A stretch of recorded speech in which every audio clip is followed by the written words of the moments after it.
खबरों की शुरुआत करते हैं आज की बड़ी खबर के साथ। जम्मू कश्मीर की सिक्योरिटी पर दिल्ली में हाई लेवल मीटिंग हुई। मरकजी वज़ीर दाखिला अमित शाह ने मीटिंग की सदारत की। मीटिंग में जम्मू कश्मीर के लेफ्टिनेंट गवर्नर मनोज सिन्हा, जम्मू कश्मीर के डीजीपी, होम सेक्रेटरी और दीगर ओहदेदार मीटिंग में शामिल रहे। मीटिंग के दौरान मुख्तलिफ अमूर पर तबादुल ख्याल किया गया।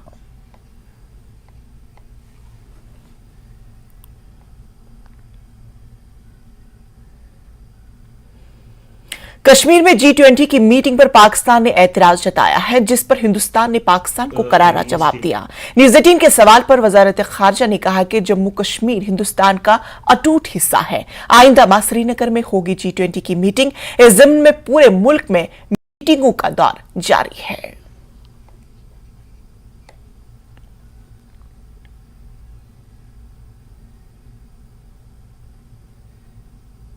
राजौरी के बैरी पटेल इलाके में एलओसी पर 12-13 अप्रैल की दरमियानी रात को फजाई अशया के मुश्तबा नकलो हरकत की इतला मिली, जिसके बाद मुहासरे और तलाशी की कार्रवाई शुरू की गई और ड्रोन की नकलो हरकत का पता लगाया गया।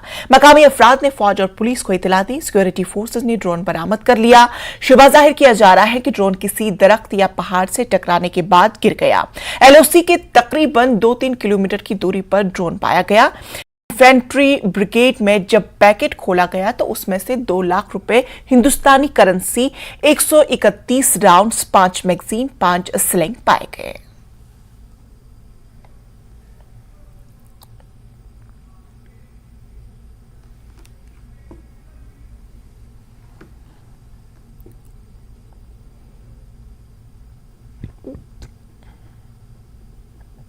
इंडियन आर्मी ने राना हवाई पट्टी राजौरी में यौम राजौरी मनाया।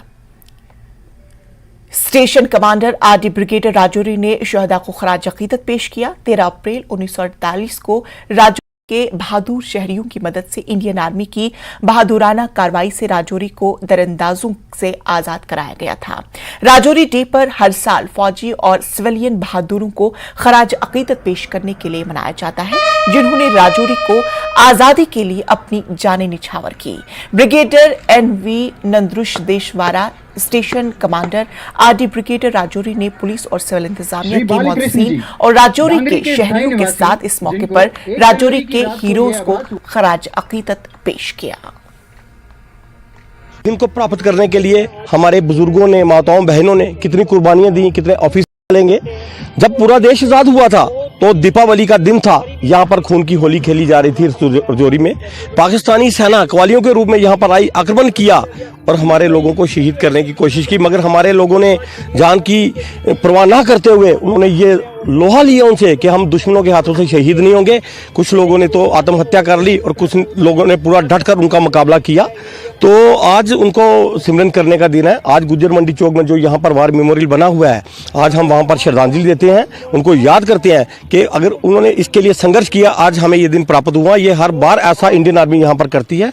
हमारा यही लोगों से कि जब भी यहाँ ऐसे कार्यक्रम होते हैं, जिस तरह हम त्योहार को सेलिब्रेट करते हैं, उसी प्रकार ये दिन भी हमारे लिए बड़े महत्वपूर्ण है। हम अपने जी भर के जितनी खुशी करें वो कम है, क्योंकि हमारा डे जो मुल्क जो है राजौरी खासकर ये 6 महीने के बाद कवालियों से आज़ाद हुआ और इस देश की जो आज़ादी है उसमें हम हिंदू, मुस्लिम, सिख, ईसाई सब मिल के इस दिन की इस याद में हम सब लोग हर साल की तरह इस साल भी अपना जो है वो करने के लिए, मनाने के लिए आए। सर, ये एक बहुत बड़ी बात है, जैसे कि इंडियन आर्मी का और जो जनता का, जो सिविलियंस का एक बड़ा मिलनसार रहता था, ये आप जो इनका इंटरेक्शन होता था वो कायम दायम है। और ये काफ़ी अरसे से जो है बड़ी एक शौक से लोग जो है इस दिन को सेलिब्रेट करते हैं। तो इंडियन आर्मी का उसमें शुरू से लेकर आज तक एक बेहतरीन कंट्रीब्यूशन रहा है। आज ही के दिन साल 1948 में राजौरी कवालियों के कब्जे से मुक्त करवाया गया था। 6 महीने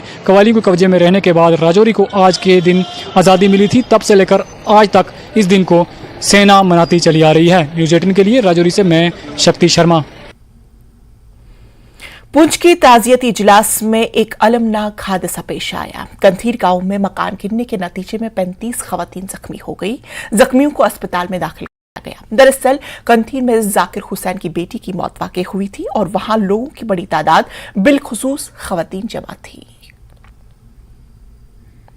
मैं खैतर का रहने वाला हूँ। वहाँ एक डेथ हो गई थी। श्रीनगर में हमारी बहन की, तो जनाजा लेके जब निकलने लगे तो मकान के ऊपर ही जो जब कहते हैं उसको, उसके ऊपर था लेंटर वाला मकान था, वही पूरा डैमेज हो गया। तो जिसमें उस मकान के नीचे ही आ गए। 25-30 आदमी बच्चे हैं जो सब होते हैं। अभी शिफ्ट किया पहुँच चुके हैं हमें, तो आगे देखते हैं। न्यूज़ 18 की टीम पहुंची है पुंछ के गांव खरेतर में, जहां आज एक हादसा पेश आया है। ये घर है जिस घर में एक डेथ हुई थी और यहाँ पर काफ़ी लोग जमा थे। और जब यहाँ से जनाजा निकला है तो उसके बाद जो है काफ़ी महिलाएं जो हैं यहाँ पर खड़ी थी, और ये जो घर का लेंटर गिरा है और लेंटर गिरने से 20 से 25 महिलाएं जो हैं घायल हुई हैं, जिनको पुंछ के राज सुखदेव सिंह अस्पताल में पहुँचाया गया है।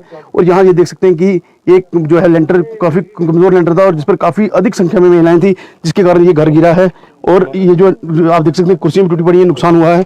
और अभी बात करेंगे लोकल लोगों से कि उनका क्या कहना है इस हादसे को लेकर, क्योंकि जो लोग यहाँ मौजूद थे उनसे बात करेंगे उनका क्या कहना है। हाँ, आपका नाम? मैं हाफिज़ मोहम्मद माशूक अशरफी, इमाम जामा मस्जिद गौसिया खनेतर। ये बच्ची 2-2.5 महीने से बीमार थी और पुंछ में एडमिट थी, फिर जम्मू रेफ़र किया, फिर वहाँ से श्रीनगर रेफ़र कर दिया सौरा मेडिकल इंस्टीट्यूट में। तो वहाँ इसकी कल 1:15 बजे डेथ हो गई थी और फिर इसको रात डेड बॉडी यहाँ पहुँची है 3:45 बजे। और रात ही यहाँ काफ़ी भीड़ भाड़ लोगों की लग गई थी, क्योंकि हादसाती मौत थी, जवान बच्ची थी। तो काफ़ी लोग रात को आ गए थे और घर वालों ने भी सब ने बोला था कि यहाँ इस छत पे कम लोग चढ़े, क्योंकि ये काफ़ी पुराना लेंटर था और थोड़ा कमज़ोर भी था। तो खैर मर्द सब चले गए थे जनाजा पढ़ने के लिए ईदगाह की तरफ जनाजा लेकर। जब औरतें इकट्ठी निकली हैं और वो सब इस छत पे जब आ गई हैं तो ये छत गिर गई। उससे 20 से 25 हमारी औरतें ज़ख्मी हैं जो पुंछ हॉस्पिटल में ज़ेर इलाज हैं। डीसी साहब से हम गुजारिश करेंगे जो ज़ख्मी हैं उनके लिए कुछ ना कुछ माली मदद करें। तो देखिए इमाम साहब का कहना है कि यहाँ पर जो है काफ़ी महिलाएं इकट्ठी थी और ये जो लेंटर गिरा क्योंकि पुराना लेंटर था, मना किया जा रहा था, लेकिन उसके बावजूद जो है क्योंकि ये जब कभी डेथ होती है तो लोगों के अंदर सेंटिमेंट्स होते हैं, वो लोग वहाँ जमा होती है, खास करके औरतें जो हैं उनके सेंटिमेंट ज़्यादा होते हैं। और ये जिससे हादसा पेश आया और अब वो हॉस्पिटल में, तो उनकी ये भी मांग है कि उनको अच्छी तरह से इलाज किया जाए ताकि जो यहाँ घायल हुए उनको जो है पूरी तरह स्वस्थ करके घर भेजा जाए। Munish Sharma, news 18 network, Khanetar, Poonch. तो नाज़रीन, आपको बता दें कि जिला पुंछ के गांव कंथेर इलाके में एक घर में एक खातून की मौत के बाद ताज़ा के लिए जमा लोगों पर घर का एक हिस्सा मुनहदिम हो गया। छत का मलबा गिरने से 35 खवातीन जख्मी हो गई, जिसमें 5 की हालत नाजुक है। जख्मियों को राजा सुखदेव सिंह डिस्ट्रिक्ट अस्पताल मुंतकिल किया गया। अस्पताल के सुपरिटेंडेंट डॉक्टर जुल्फकार अहमद ने इलाज की सूरत हाल का जायजा लिया। वहीं डीडीसी इंद्रजीत ने अस्पताल का दौरा किया। उन्होंने कहा कि जख्मियों की हालत तशवीशनाक है। इस हादसे में कोई जानी नुकसान नहीं हुआ। 35 खवातीन जख्मी हुई हैं, जिन्हें अस्पताल में दाखिल करा लिया गया है। खनेतर में एक्सीडेंट हुआ है। इस वक्त तक हमारे पास 35 लोग रजिस्टर हुए हैं, जिनमें से 2 पेशेंट ऐसे हैं जिनको ऑब्जर्वेशन की जरूरत है। बाकी जो हमारे डॉक्टर की इनिशियल असेसमेंट है उसके मुताबिक माइनर इंजरीज हैं, सॉफ्ट टिश्यू इंजरीज हैं, जिनमें ज़्यादा एडमिशन या किसी रेफर की जरूरत नहीं है। वो 2 पेशेंट अभी हम तकरीबन 2 घंटे तक ऑब्जर्व करेंगे। उसके बाद प्रॉपर दोबारा अल्ट्रासाउंड करके और एक्सरे वगैरह करके देखेंगे। अगर ज़रूरत हुई तो हो सकता है स्पाइनल इंजरी वाले बंदे को रेफर करना पड़े। अनफॉर्चुनेट है कि एट ए टाइम इतने लोग एक इंसिडेंट में इंजर्ड हो गए और लोग जो मुझे बताया गया कि वहाँ किसी की डेथ हो गई थी और वहाँ डेथ को अटेंड करने के लिए गए थे तो किसी कच्चे मकान पे बैठे थे और वो मकान गिर गया, जिसमें ऑलमोस्ट सभी की लेडीज़ हैं, 35-36 लोग हैं, तो उनकी इंजरी आ गई है। लेकिन अच्छी बात यह है कि जो इंजरी है वो माइनर है जो मुझे बताया गया, और आज ही ये लोग जो है सभी अपने घरों को चले जाएंगे डिस्चार्ज होके। जम्मू श्रीनगर कौमी शहरा पर एक सड़क हादसा पेश आया। इस हादसे में 5 तलबा जख्मी हुए। NIT श्रीनगर के 5 तलबा अपने इम्तिहानात के बाद घर जा रहे थे और इसी दौरान रामबंद के करीब सरी इलाके में उनकी बस उलट गई। मकामी लोगों और पुलिस ने जख्मियों को करीबी अस्पताल में दाखिल करा लिया गया। पुलिस ने मुकदमा दर्ज करके तफ्तीश शुरू कर दी।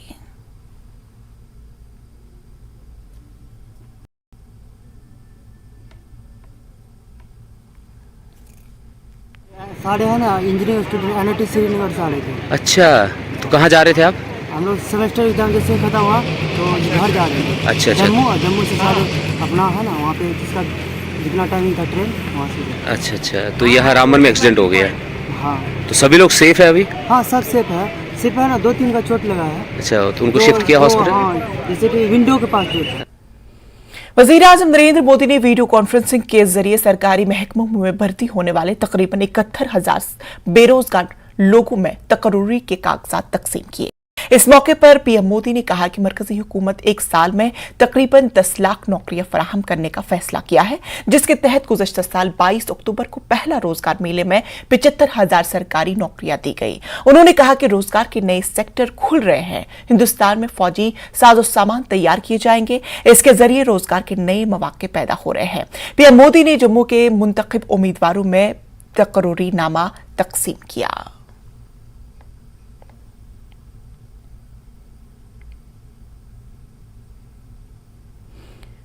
रोजगार मेले के सिलसिले में जम्मू में भी एक तकरीब का इनेकाद किया गया। मरकजी ममलिकत बराए power and heavy industries Krishanpal भी इस तकरीब में शामिल हुए। उन्होंने कहा कि वज़ीर-ए-आज़म नरेंद्र मोदी नौजवानों की फलाह व बहबूद को लेकर काफी संजीदा है। भर्ती का अमल जारी है और एक साल के दौरान तकरीबन 10 लाख नौजवानों को मुलाजमतें फराहम की जाएगी। उन्होंने कहा कि रोजगार मेला 22 अक्टूबर 2022 को शुरू हुआ था और ये सिलसिला खुनूस जारी है। तकरीबन 71,000 नौजवानों को आज तकर्रुरनामा फराहम किया गया। मरकजी वजीर कृष्णपाल के जरिए 323 मुंतखब उम्मीदवारों को तकर्रुरनामा दिया गया। कृष्णपाल गुजर ने कहा कि अवाम जानती है कि मोदी की आदत वाली हुकूमत मुल्क को आगे ले जा सकती है, लिहाजा अपोजिशन की जानिब से मुहाज बनाने और बीजेपी को टक्कर देने की कोशिश कभी कामयाब नहीं होगी। उन्होंने कहा कि साल 2024 में लोग दोबारा बीजेपी को ही वोट देंगे। वजीर ने कहा कि अपोजिशन पार्टियां चाहती है कि उनकी बदउनवानियां जारी रहे, इसीलिए वो हुकूमत पर सीआईबी, आईटी और ईडी के गलत इस्तेमाल का इल्जाम आयद कर रही है। ये तमाम इदारे खुद मुख्तार है और बदउनवानी को बर्दाश्त नहीं किया जाएगा। जिन उम्मीदवारों का आज तकर्रुरनामा मिला है, उन्होंने रोजगार मेले फराहम करने पर हुकूमत का शुक्रिया अदा किया। उन्होंने कहा कि ये सारा अमल मुनसिफाना और शफाफ है। उनका कहना था कि वो ईमानदारी से मुल्क की खिदमत करेंगे।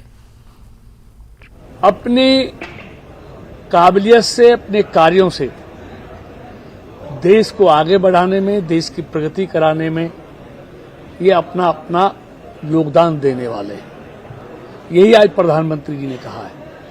और वैसे भी आप देखेंगे कि पिछले 9 सालों में देश ने हर क्षेत्र में गति के साथ जो प्रगति की है वो सबको दिखती भी है। मतलब हर तरह से देश आगे बढ़ा है। 10 नंबर से आज भारत 5वें नंबर पर है। और आप देखेंगे कल ही आईएमएफ की जो कहना है, आईएमएफ का भी और दुनिया के जितने अर्थशास्त्री हैं,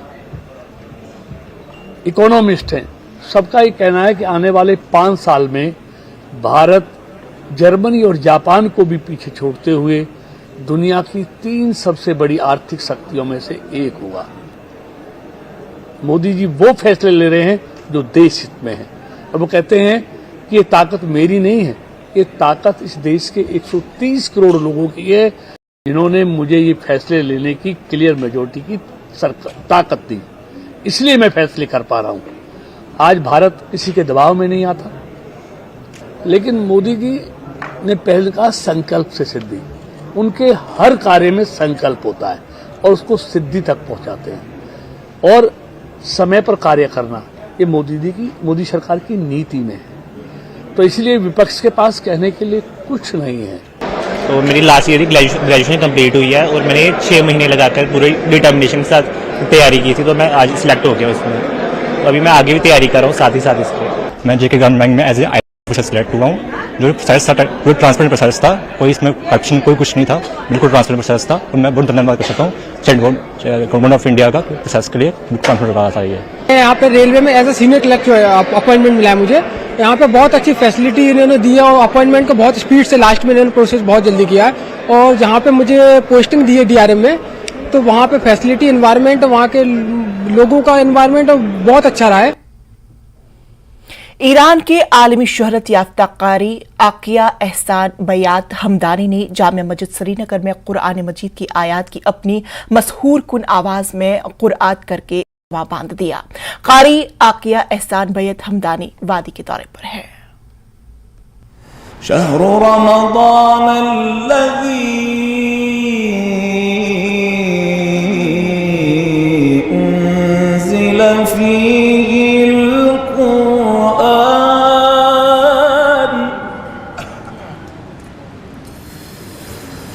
तो